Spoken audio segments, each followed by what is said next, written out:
College छात्री Nayagarh जिला मुख्य चिकित्सालय शौचालय प्रसव होगा घटना।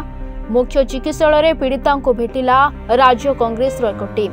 पीड़िता स्वास्थ्यावस्था पचारि बुझा सहित आईनगत सहायता कथा आलोचना करथिले। ए पर्यंत शिक्षानुष्ठान किंबा पुलिस पक्षरु मामला रुजु न हेबाकु नै प्रश्न उठिछि। ए घटना को नै विधानसभा प्रसंग उठाइबा नै परोक्ष इंगित करिसेंते कांग्रेस दल। नयागढ़ जिला मुख्य चिकित्सालय शौचालय काली प्रसव करिसेंते जने स्वयं शासित महाविद्यालय छात्री। जन्मित छुआटी मृत बोली जनापड़ी। छात्री जनक नयागढ़ स्वयं शासित महाविद्यालय मालती चौधरी छात्री निवास रे रहुथिबा बेले तांको घर कंधमाल जिला राइकिया अंचल रे बोली जनापड़ी। से युक्त 3 द्वितीय वर्षर छात्री अटंती। ए घटना को नै नयागढ़ रे चर्चा जोरदार होईछि। छात्री देह असुस्थ होबारु तांको नयागढ़ जिला मुख्य चिकित्सालय भर्ती करा जायतिला। ए समय छात्री पेटरे अत्यधिक जंत्रणा होइतिला और से हस्पिटाल शौचालय को जाइथिबा बेले छात्री जनक प्रसव करथिले, किंतु छुआटी मृत हो जायतिला। तबे छात्री अधिका चिकित्सा पाई मेडिकल रे एडमिट करा जायछि। ए सरकार रे सरकारी हॉस्टल रो कार्यकर्ता माने जो माने दायित्व रे अछंती से माने राजनीति रो पक्षाघात रे शिकार हेछंती। दीर्घ 5 मास धरी जड़े छात्री हॉस्टल रे रहुची एवं गर्भवती अच्छी ए कथा हॉस्टल कर्तृपक्ष न जानिबा ये संदेह को आहुरी दृढ़ीभूत करुची। सकाळु ए घटनाटी घटिलाणी पाखापाखि 14 घंटा हो गलाणी। झीटीर जो कंडीशन थिला एपर्यंत कॉलेज कर्तृपक्ष तरफ एफआईआर दर्ज नहबा ये संदेह को आहुरी मध्य दृढ़ीभूत करुची। द्वितीय कथा है पुलिस ता तरफ एपर्यंत एफआईआर करी नाही।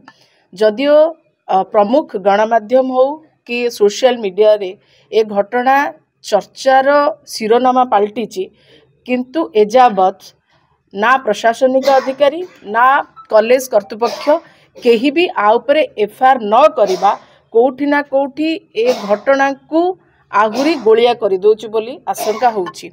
आमे से झियो को जाके भेटिलु, आमको अनुभव है कौटी ना कौटी झील चापग्रस्त अच्छी।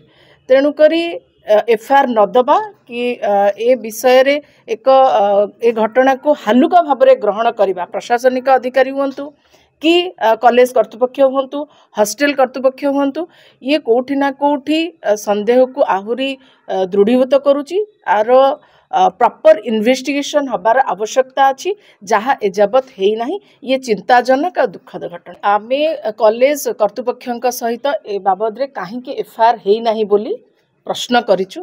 जेहेतु से झीटी सरकारी कॉलेज रे पाठ पढ़ुला एवं सरकारी हॉस्टल रे थिला, प्रथम दायित्व सेमानकर सेमाने तांको दायित्व को सठिक भावे तुले नाहंती। दल निष्पत्ति नबा आगु को कौन करा 9 मास धरी ए घटना नुआ नुहे। सारा ओडिशा रे यह एक चिंताजनक विषय जे हॉस्टल रे झियो माने विशेष करी आदिवासी झियो मानक प्रति एभली घटना मान बा अघटन मान घटी जाउची। आकु नेइकरी कांग्रेस चिंतित अछि एवं से परिवार सहित ठिया हिची।